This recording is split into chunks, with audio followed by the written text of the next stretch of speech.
Hey everyone, and welcome back for another deep dive. This time, we're going to be taking a look at something that's kind of like changing the game for you gamers out there. Literally. Yeah, literally. We're Yeah. talking about artificial intelligence, AI for short, and how it's being used to solve a pretty big problem, I guess you could say, in gaming.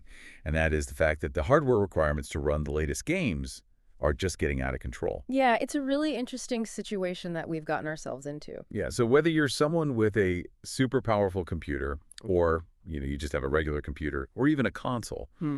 this is going to be a deep dive that I think that you'll find interesting.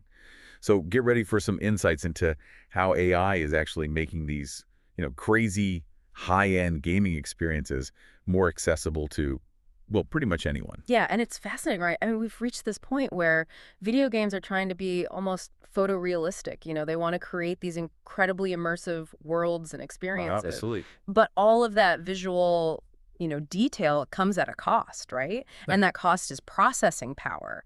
The hardware that you need to be able to run these games is pretty Yeah, intense. no doubt about it. Those games are demanding.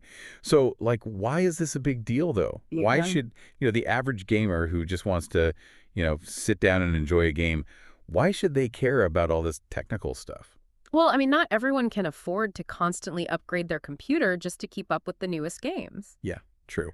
And that creates a barrier to entry, right? There are tons of people out there who would love to play these amazing games, Hmm.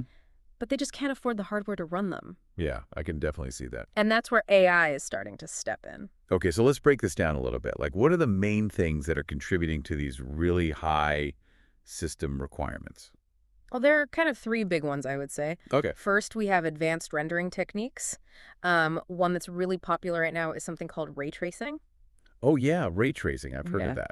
Yeah, have you seen it in action? Yeah, it's pretty amazing. It's incredible, right? Yeah. It basically simulates how light bounces around in a scene. So, Mhm. instead of just seeing a flat image, it's like you suddenly have depth and dimension. Things look so realistic. Right. So each ray of light in the game is actually being calculated individually, kind of like how light Yeah. works in the real world. Yeah, exactly. But as you can imagine, that takes a lot of processing power. Yeah, that makes sense.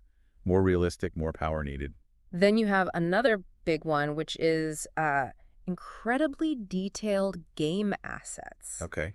especially high-resolution textures. Like, imagine clothing in a game where the textures are so detailed you can almost see the individual threads. Wow. It's really amazing for immersion. Yeah. But again, all those extra details require a ton of memory and processing power. I guess it makes sense, right? If you want those super realistic visuals, you're going to need a computer that can handle all that information. Exactly. And then the final big one is